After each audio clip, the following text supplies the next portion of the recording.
RSS chief Mohan Bhagwat ने देश में जनसंख्या नियंत्रण कानून की मांग उठाई है। जनसंख्या असंतुलन पर मोहन भागवत ने दो टूक पॉलिसी बनाने और इसे एक समान लागू किए जाने की बात कही। भागवत ने कहा कि इंडोनेशिया से ईस्ट तिमोर, सूडान से दक्षिण सूडान और सर्बिया से कोसोवा जैसे नए देश बन गए, जिनका जन्म जनसंख्या में धार्मिक असंतुलन के चलते हुआ। भागवत ने साथ ही भारत के विभाजन और पाकिस्तान के बनने के लिए धर्मों के बीच जनसंख्या में कथित असंतुलन को जिम्मेदार ठहराया। हालांकि इस दौरान उन्होंने किसी भी धर्म का सीधे तौर पर नाम नहीं लिया। जनसंख्या जितनी ज्यादा उतना बहुत ज्यादा। जनसंख्या में प्रमाण का भी संतुलन चाहिए। जनसंख्या में पंथ संप्रदाय के प्रमाण में अंतर आने से नए देश बन गए, देश टूट गए। लेकिन जोर जबरदस्ती या छल कपट से, लालच से मतांतरण, ये सबसे बड़ा फैक्टर है। और इसलिए जनसंख्या की एक समग्र नीति बने, वो सब पर समान रूप से लागू हो, एक बार बनने के बाद किसी को छूट न मिले और समाज इसको स्वीकार कर ले, इसलिए उसके लिए मन बनाकर उसको लाया जाए, इसकी आवश्यकता है। वहीं भागवत के बयान पर बीजेपी और कांग्रेस की ओर से क्या कुछ बयान सामने आए, आइए आपको सुनवाते हैं। इसके ऊपर गंभीरता से विचार होना चाहिए। जहां भी जनसंख्या की डेमोग्राफी चेंज होती है, वहां इस प्रकार की गतिविधियां होती है जो देश विरोधी होती है। निश्चित रूप से जनसंख्या नियंत्रण कानून के बारे में सभी राजनीतिक दलों को विचार करना चाहिए। ये किसी पार्टी का विषय नहीं, ये देश का विषय। देखो साहब, कांग्रेस का ध्यान सिर्फ वहीं तक रहता है और वोटों तक रहता है। तो श्रद्धेय भागवत जी का ध्यान संपूर्ण भारत पर रहता है, देश पर रहता है। ये दो बुनियादी सोचों का फर्क है। एक देश के अंदर राजनीति देखते हैं और वो देश को देखते हैं, दो अलग अलग चीजें हैं। जनसंख्या नियंत्रण होना चाहिए, ये इनका कहना ठीक है भागवत जी का। भारतीय जनता पार्टी ने उस समय इन सब का विरोध किया था।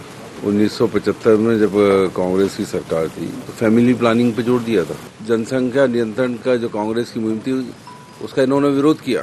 जनसंख्या नियंत्रण आज जारी रहता तो ये मान के चलिए कि 100 करोड़ से भी कम आबादी होती इस देश की।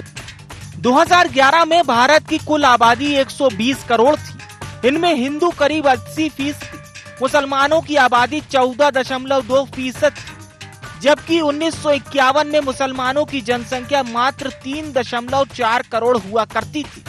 भारत की जनसंख्या में हर महीने करीब 10 लाख लोग जुटते हैं।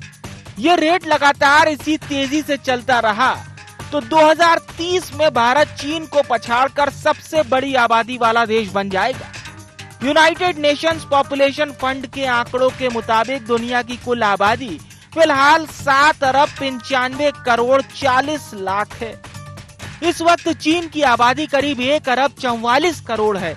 वहीं भारत की आबादी 1 अरब 40 करोड़ के आसपास है। अब संघ प्रमुख के जनसंख्या नियंत्रण पर आए बयान के बाद देखना होगा कि मोदी सरकार इस पर क्या निर्णय लेती है।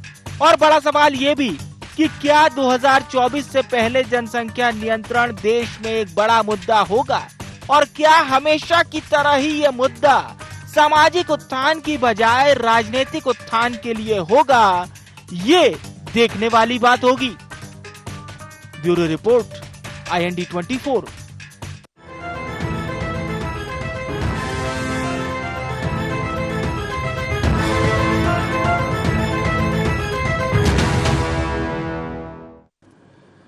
नमस्कार, IND एजेंडा आबादी पर आबाद सियासत में आप सभी का बहुत स्वागत है। आपके साथ मैं हूं विवेक पांडे।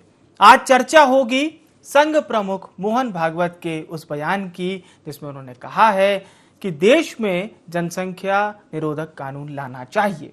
हालांकि उन्होंने किसी भी धर्म की बात नहीं कही। उन्होंने कहा कि पॉलिसी बननी चाहिए और सब पर एक समान लागू होनी चाहिए। तमाम विषयों पर हम चर्चा करेंगे, लेकिन उससे पहले नजर IND एजेंडा के प्रमुख बिंदुओं की ओर। तो सबसे पहले, क्या जनसंख्या नियंत्रण मौजूदा वक्त की जरूरत है? जनसंख्या नियंत्रण का मुद्दा सामाजिक है या सियासी? क्या भागवत के बयान से बदलेंगे समीकरण? और अंत में क्या 2030 में जनसंख्या के मामले में चीन को पछाड़ देगा भारत? ये वो तमाम सवाल होंगे जिस पर हम चर्चा करेंगे, क्योंकि वर्तमान दौर की अगर हम बात करें तो चीन की जनसंख्या तकरीबन 142 करोड़ है और वहीं उसी के पड़ोसी देश यानी हमारे मुल्क की जनसंख्या 140 करोड़ के आसपास है। दुनिया की जनसंख्या तकरीबन 795 करोड़ है, यानी कि आप 8 बिलियन वाले प्लेनेट बनने वाले हैं। कब बनेंगे? थोड़ा समय लगेगा। एक्सपर्ट कह रहे हैं 1 साल से 2 साल में 8 बिलियन की आबादी ये प्लेनेट बन सकती है। चलिए अब चर्चा शुरू करते हैं। खास मेहमानों का परिचय आपसे करा देता हूं। अब्बास हफीज साहब हमारे साथ जुड़ चुके हैं, उपाध्यक्ष हैं आप मीडिया विभाग मध्य प्रदेश कांग्रेस के। अनिल श्रीवास्तव साहब मध्य प्रदेश के वरिष्ठ पत्रकार हमारे साथ जुड़ चुके हैं और भारतीय जनता पार्टी के चेतन सिंह साहब भी हमारे साथ जुड़ेंगे। चर्चा की शुरुआत अनिल जी आपसे ही। मौजूदा वक्त में जनसंख्या नियंत्रण कानून की कितनी महत्वपूर्ण आप न केवल रिक्वायरमेंट देखते हैं और भारत के परिप्रेक्ष्य में किस तरह से आप इसे देखते हैं? दोनों बात जी। देखिए, जहां तक बात है विवेक भाई जनसंख्या नियंत्रण की, मोहन भागवत जी के बयान से मैं सहमत हूं, 100% सहमत हूं। सबसे बड़ी बात यह है कि संघ के लोग कभी कोई बयान देते हैं, कभी कोई बयान देते हैं। अभी विगत कुछ दिनों पहले संघ के ही पदाधिकारियों ने हिंदुओं को आह्वान किया था कि आप ज्यादा से ज्यादा बच्चे पैदा करें। संजय गांधी जी का जब फैमिली प्लानिंग का उनका वो था, तब भी संघ ने ही सबसे ज्यादा विरोध किया था। तो अब संघ के तरफ से कोई एक बात आनी चाहिए। अगर वास्तव में मोहन भागवत जी जनसंख्या नियंत्रण की बात करते हैं और इसको लागू करवाते हैं तो मैं समझता हूं कि यह बहुत अच्छी बात है। लेकिन वही बात आती है कि जिस समय माहौल दिखाई देता है संघ को, उस समय यह बयान फौरन संघ की तरफ से आता है कि हिंदुओं को ज्यादा से ज्यादा बच्चे पैदा करना चाहिए, और दूसरी तरफ संघ प्रमुख कह रहेंगे कि जनसंख्या नियंत्रण करना चाहिए। देखिए, संघ जनसंख्या नियंत्रण आज की बहुत बड़ी आवश्यकता है। जिस हिसाब से बेरोजगारी तेजी के साथ बढ़ रही है और लोगों को रोजगार मिल नहीं रहा, लोगों को खाना को दाने मिल नहीं रहे, लोग सड़कों पे आते जा रहे हैं। अगर जनसंख्या नियंत्रण नहीं किया गया तो आज मतलब स्थिति बहुत ज्यादा भयानक हो जाएगी। हम वैसे भी हमारे देश की स्थिति अन्य देशों के बनस्पत काफी बिगड़ी हुई है। काफी बिगड़ी इसलिए हुई है कि हमारे यहां आर्थिक स्थिति इतनी ज्यादा बद से बदतर हो गई है कि अब संभाले नहीं संभाल रही। और मैं समझता हूं अगर इसको कंट्रोल नहीं किया गया तो वो दिन दूर नहीं है विवेक भाई, जब हम श्रीलंका की तरफ उसी की तरफ बन के खड़े हो जाए और नेताओं को जनता दौड़ा दौड़ा के मारे। स्थिति बहुत ज्यादा विस्फोटक है। अब पहले संघ को यह तय करना चाहिए कि वास्तव में संघ क्या चाहता है। एक लाइन हो, एक बोल हो, एक निर्देश हो। और रही बात मोदी जी की, अगर वास्तव में आप जनसंख्या नियंत्रण करना चाहते हैं तो जब आप 370 हटा सकते हैं 1 सेकंड में, तो आप जनसंख्या नियंत्रण कानून लाइए, उसको अप्लाई कीजिए। लेकिन फिर आपके तरफ से यह नहीं आना चाहिए कि हिंदुओं को ज्यादा से ज्यादा बच्चे पैदा करना चाहिए, फिर इस पर बैन लगाया। ये चीजें तो इसे मतलब संघ की ओर से एक भेजा हुआ शिगुफा ही मानते हैं आप? देखिए, संघ ही शिगुफा करता है। संघ की आज तक संघ ने विवेक भाई जितनी ही चीजें दी हैं, जबकि भाजपा का रिमोट कंट्रोल है संघ, लेकिन संघ की बात के विदेशी निवेश की बात कर लें, आप मेड इन इंडिया की बात कर लें, सारी चीजें उनकी सारे के साथ मल्टीनेशनल कंपनी का सबसे ज्यादा विरोध करता आया है संघ। लेकिन आज स्थिति यह है कि मल्टीनेशनल कंपनियां दोनों हाथों से लूट रही हैं। हर चीज जो संघ की नीतियां हैं उसका विरोध एनडीए सरकार कर रही है, मोदी सरकार कर रही है। तो अब बात वही आती है कि क्या ये उसको फॉलो करवा पाएंगे कि नहीं करवा पाएंगे। जी, मैं अब्बास जी से भी रिएक्शन लेता हूं। अब्बास जी, पीसी शर्मा साहब तो कह रहे थे जब हमने पॉलिसी लेकर आए थे तो बीजेपी और संघ के लोगों ने उसका विरोध किया था। उन्होंने तो यहां तक कहा कि अगर उस समय ये सिस्टम लागू हो जाता तो हम शायद 100 करोड़ से कम वाले मुल्क होते। देखिए विवेक जी, सबसे पहले तो अगर किसी भी पॉलिसी का राजनीतिकरण होगा तो उससे फायदा कुछ नहीं होगा, सिर्फ शगुफेबाजी होगी और सिर्फ बयान दिए जाएंगे जिससे कि उसको राजनीतिक दल को फायदा पहुंच सके। बात हो रही है आज मोहन भागवत जी के एक बयान की। मोहन भागवत जी ने इससे पहले भी एक बयान दिया था जिसको बिहार के राजनीति के अंदर भूचाल सा आ गया था। ऐसे ही दशहरे के ऊपर जो उनकी स्पीच होती है, भाषण होता है, उसमें उन्होंने बयान दिया था कि आरक्षण पे पुनः विचार होना चाहिए। भारतीय जनता पार्टी बैकफुट के ऊपर थी और बहुत सारे तमाशे भी हुए। एक बार उन्होंने फिर से बयान दिया है जिसमें भाजपा ही फंसती हुई नजर आ रही है। आज की तारीख के अंदर ये बात बिल्कुल सच है कि 2019 में भारतीय जनता पार्टी की सरकार में मनसुख मांडविया जी स्वास्थ्य मंत्री थे। उन्होंने राकेश सिन्हा जी जो भाजपा के ही सांसद हैं, उनका जनसंख्या नियंत्रण बिल के ऊपर अपना बयान जारी किया। सदन में खड़े होकर कहा था कि NFHS national family health survey के हिसाब से बहुत तेजी के साथ गिरावट आ रही है। जो ग्रोथ रेट है हर समुदाय के, खास करके अगर एक समुदाय विशेष का कहा जाता है तो उसमें सबसे तेजी से आई है। जिसके बाद राकेश सिन्हा जी ने बिल को वापस ले लिया था। ये बीजेपी की सरकार के मंत्री का बयान था कि आप इस बिल को वापस ले लीजिए।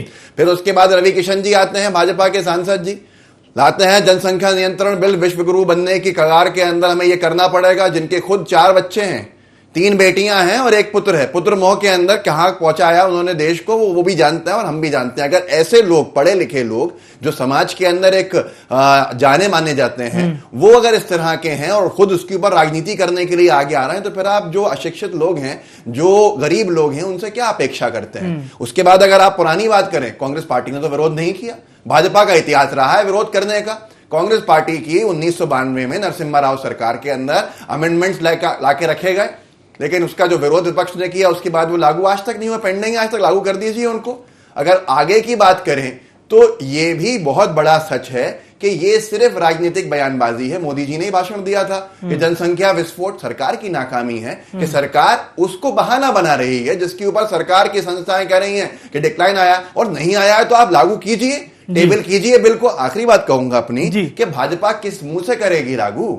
96 भाजपा के सांसद हैं जिनके बच्चे 3 और 4 से ज्यादा हैं, 3 हैं, 4 हैं या 4 से ज्यादा हैं, जिसमें से 21 सांसद ऐसे हैं कि जिनके जो खुद के बच्चे हैं बीजेपी के सांसद, वो 4 और 4 से ज्यादा हैं। बीजेपी के घटक दल अपना दिल की एक सांसद हैं, उनके बच्चे 7 हैं। भारतीय जनता पार्टी कहां से लाएगी? यूपी उत्तर प्रदेश के अंदर बहुत शगुफे छोड़े, खत्म कर रहा हूं बात को, उत्तर प्रदेश में बहुत शगुफे छोड़े कि जनसंख्या नियंत्रण कानून लेकर आएंगे।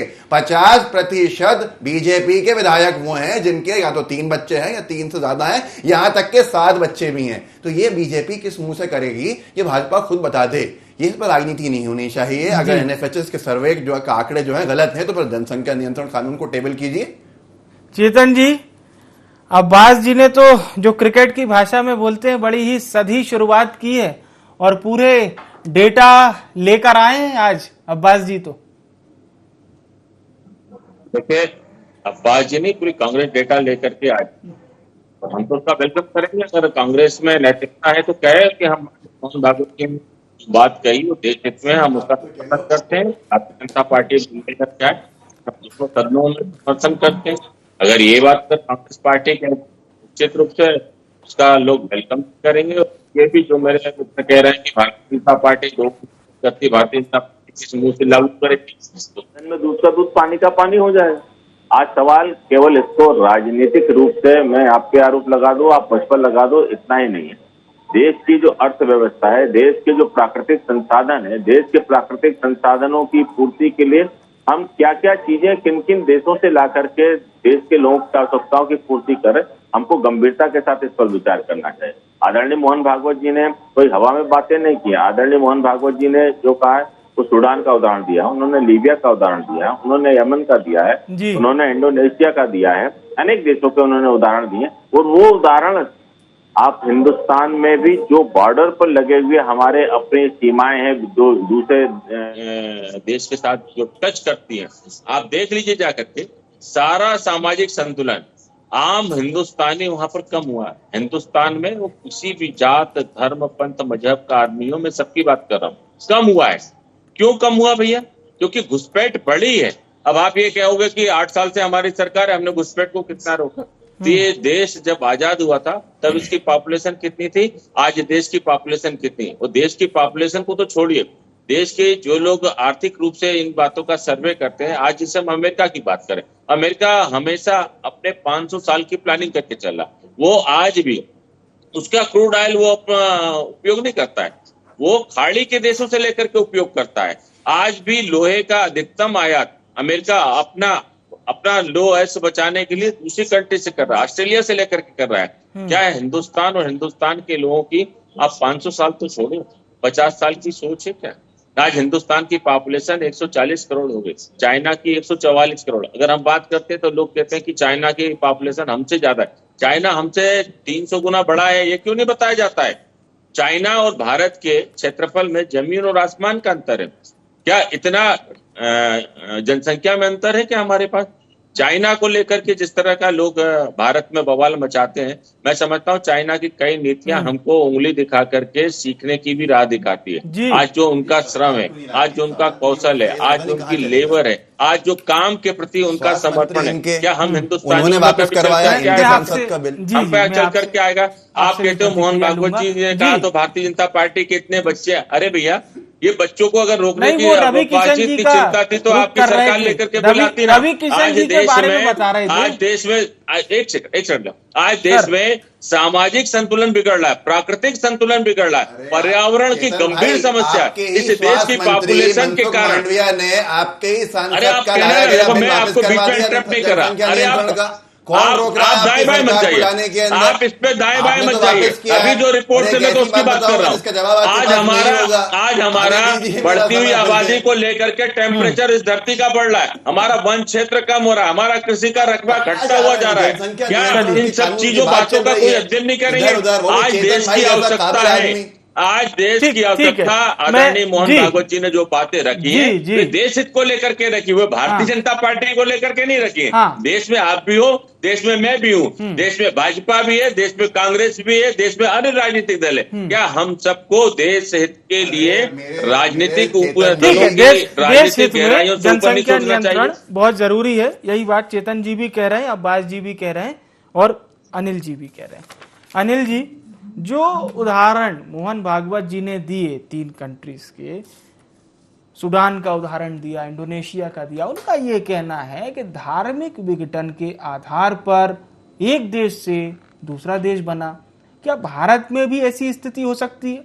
उन्होंने देखिए मोहन भागवत जी ने जो बयान दिया है जनसंख्या को लेके, मैं उसका समर्थन कर रहा हूं। वास्तव में आज की बहुत बड़ी आवश्यकता है। जिस तेजी के साथ जनसंख्या बढ़ रही है, देखिए विवेक जी क्या होता है कि जनसंख्या बढ़ती है तो उस हिसाब से रोजगार भी मिलना चाहिए लोगों को, उनकी रोजी रोटी भी मिलना चाहिए। बिल्कुल, जब हम वो नहीं दे पाएंगे तो निश्चित ही क्राइम बढ़ेगा। आज अपराध जो बढ़ रहा है वो सिर्फ इसलिए बढ़ रहा है कि लोगों के पास रोजगार नहीं है। अब खाना तो है, उसको पेट तो भरना है, भले अगर तनख्वाह उसको नहीं मिल रही, उसको काम धंधा नहीं है तो लूटामारी करेगा। तो वही बात बता रहा हूं। आपने ये जो बात कही सर, मुझे एक रिपोर्ट की बात याद आ गई कि कोरोना काल के बाद से इस तरह के जो घटनाएं हैं ये बढ़ी हैं दिनों। वही मैं बता रहा हूं कि जिस तरीके से अपराध बढ़ रहे हैं, अगर आप इसके पृष्ठभूमि में जाएं तो ये सब जो जनसंख्या वाला तेजी के साथ जनसंख्या बढ़ रही है उसी से जुड़ा हुआ है। तो मोहन भागवत जी के मैं इस बात का समर्थन करता हूं कि हर इसको सख्ती के साथ लागू किया जाना चाहिए और सभी लोग, सभी दल, सभी समुदाय, सभी वर्ग उसको फॉलो करें। ऐसी व्यवस्था करनी चाहिए, क्योंकि अगर जनसंख्या नियंत्रण नहीं करेंगे तो हमारी स्थिति बद से बदतर हो जाएगी। रही बात जैसे रोजगार की, अब संघ के ही दूसरे नंबर के होसबोले जी का भी बयान था कि बेरोजगारी बढ़ रही है। नितिन गडकरी जी स्वयं ये बात बोल चुके हैं, सुब्रमण्यम स्वामी स्वयं इस चीज को रियलाइज कर चुके हैं कि जिस तेजी के साथ बेरोजगारी बढ़ रही है वो निश्चित ही चिंतनीय है। ये कोई कांग्रेस नहीं बोल रही है, दूसरा दीगर नहीं बोल रही। इसका मतलब ये है कि निश्चित ही स्थिति बद से बदतर हो रही है। ऐसी स्थिति में हम अगर जनसंख्या नियंत्रण पर सख्ती के साथ लागू करें तो ही एक वो है। मैं मोहन भागवत जी के इस बयान का समर्थन करता हूं। वैसे आपने जो दोनों नेता बताए, गडकरी साहब और सुब्रमण्यम स्वामी जी, तो ये दोनों नेताओं के बयानों पर अभी बीजेपी नेता ज्यादा कुछ बोलते नहीं है। ठीक है, अब्बास जी का मैं रुख करता हूं। अब्बास साहब, ये सियासी मुद्दा तो नहीं है सर, ये सामाजिक मुद्दा है। और जैसा कि आपने बताया कि आपकी पार्टी ने बकायदा किस तरह से इंदिरा गांधी जी के समय ये पूरा बिल लाने की तैयारी थी, हालांकि दुर्भाग्यवश ये बिल नहीं आ पाया, इस देश में कानून नहीं बन पाया। वर्तमान समय की स्थिति को देखते हुए मोहन भागवत जी ऐसा कह रहे हैं कि आपको लगता है कि मोदी सरकार के 2024 के पहले तक इस बिल के भारत में आने की किसी प्रकार की कोई संभावना है? हालांकि मुझे चेतन जी से पूछना था, लेकिन फिर भी मैं आपसे पूछ रहा हूं। मैं कह रहा हूं कोई संभावना नहीं है। जो बयान राजनीति के लिए दिया जाए, चुनाव आने वाला है, जनता सवाल पूछेगी हमें रोजगार नहीं दिया। अरे रोजगार दे देते, लेकिन वो जनसंख्या विस्फोट हो गया है ना, इसलिए आपको रोजगार नहीं दिया जा रहा है। आपके व्यापार अच्छे कर देते, लेकिन आपसे बहुत टैक्स देना पड़ेगा क्योंकि जनसंख्या विस्फोट हो गया है। ये नहीं बता रहे हैं कि एनएफएचएस क्या कह रहा है। अब थोड़ा सा अगर हम सीधी तौर की बात करें, कांग्रेस पार्टी ने जो फैमिली प्लानिंग की नीतियां लागू करी वो सिर्फ और सिर्फ जबरदस्ती की नहीं थी, उससे हमने एक फॉल देखा है ग्रोथ रेट के अंदर, हर समुदाय ग्रोथ रेट के अंदर बहुत बहुत शार्प फॉल आया है। ये एनएफएचएस कह रहा है। एनएफएचएस हर 5 साल में एक सर्वे होता है, नेशनल फैमिली हेल्थ सर्वे। उसी का हवाला मनसुख मांडविया जी, जो बीजेपी की सरकार के, मोदी सरकार के स्वास्थ्य मंत्री 2019 में थे,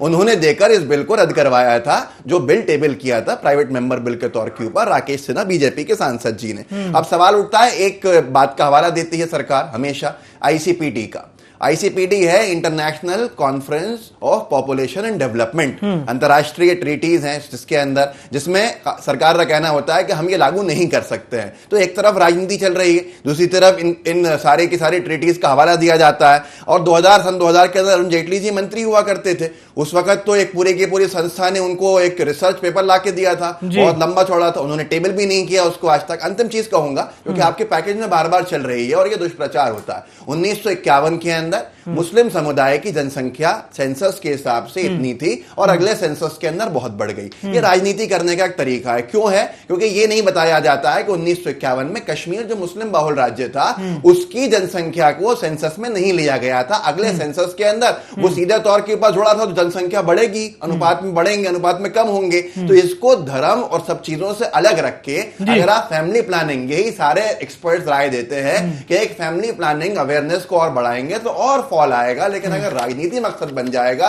तो मैं मजबूर हूं बीजेपी का हवाला देने में कि उनके सांसद क्या हैं और उनके विधायक क्या हैं और उन्होंने किस तरह से बार बार जनसंख्या नियंत्रण बिल को रिजेक्ट किया है। तो मोहन भागवत जी ये शायद बीजेपी से ही कह रहे हैं, और अगर दम है तो रखें जाके टेबल के ऊपर और उस पर बहस करें। बिना बहस के कानून बनाने वाले लोग हैं, बहस करें, उसके अंदर आएगा सब कुछ सामने और लागू करें। जी सवाल से यही ये बताएं कि इनकी सरकार ने रिजेक्ट क्यों किए हैं बार बार जनसंख्या नियंत्रण बिल को, टेबल पे क्यों नहीं लाया गया, बताएं। चलिए ठीक है, अब आपने सवाल किया है तो हम चेतन जी से वही जवाब ले लेते हैं। चेतन जी, देखिए, अगर कांग्रेस को लगता है कि भारतीय जनता पार्टी ने जनसंख्या नियंत्रण बिल का विरोध किया तो अपने मुंह से क्यों नहीं कहती? कहो ना, किसने रोका है? आज आपको जब आदरणीय मोहन भागवत जी ने कहा तब आपको उसमें राजनीति दिखती है। आप मेरे को कश्मीर के आंकड़े दिखा करके ये बताना चाहते हैं कि देश में जो उस समय संसद में जो मुस्लिम समुदाय का जो आंकड़ा रखा गया वो गलत था। मनसुख मांडविया जी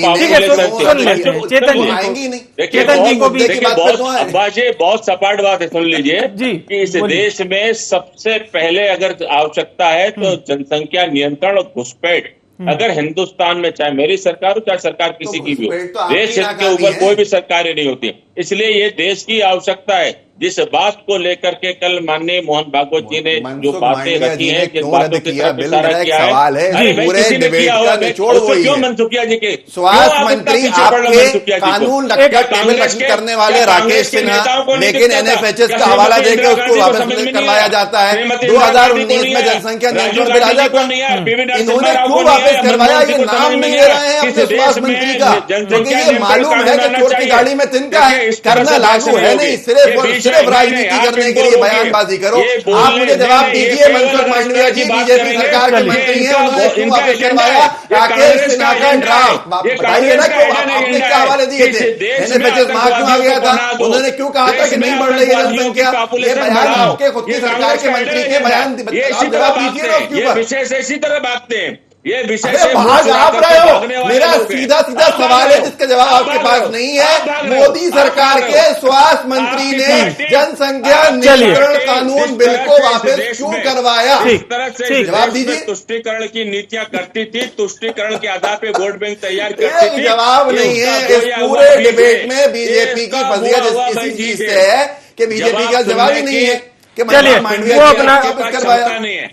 ठीक है, आपके ठीक है। पास समय नहीं जवाब समय भी सुनने का। लगभग पूरा हो चुका है। राजनीति के लिए हर चीज के ऊपर उतार चलिए चेतन जी, देश भी बिल्कुल समझता है। संक्षिप्त और संक्षिप्त याद रखिए जी। हमारी सरकार हाँ। जो भी देश के लिए आवश्यक होगा, जनसंख्या नियंत्रण भी करेंगे, आवश्यकता पड़ी तो 2 बच्चों के बाद में जो बच्चे पैदा हो उन पे भी जी। फाइन लाएंगे जी। और घुसपैठ पर भी प्रभावी कानून बनाएंगे। ठीक ये है, कल ठीक जो है। बातें आदरणीय भागवत जी ने कही है, ये देश की सत्ता पे बैठी हुई सरकार के लिए देश के हित में किया हुआ इशारा है और उसको हम लागू करेंगे। चलिए, बहुत बहुत शुक्रिया आप सभी सम्मानित जनों का कार्यक्रम में हमारे साथ शरीक होने के लिए।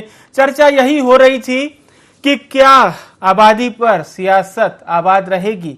सवाल सामाजिक है, लेकिन सियासी जुबानों तक पहुंचते पहुंचते बातें हमारी वर्सेस तुम्हारी तक आ जाती है।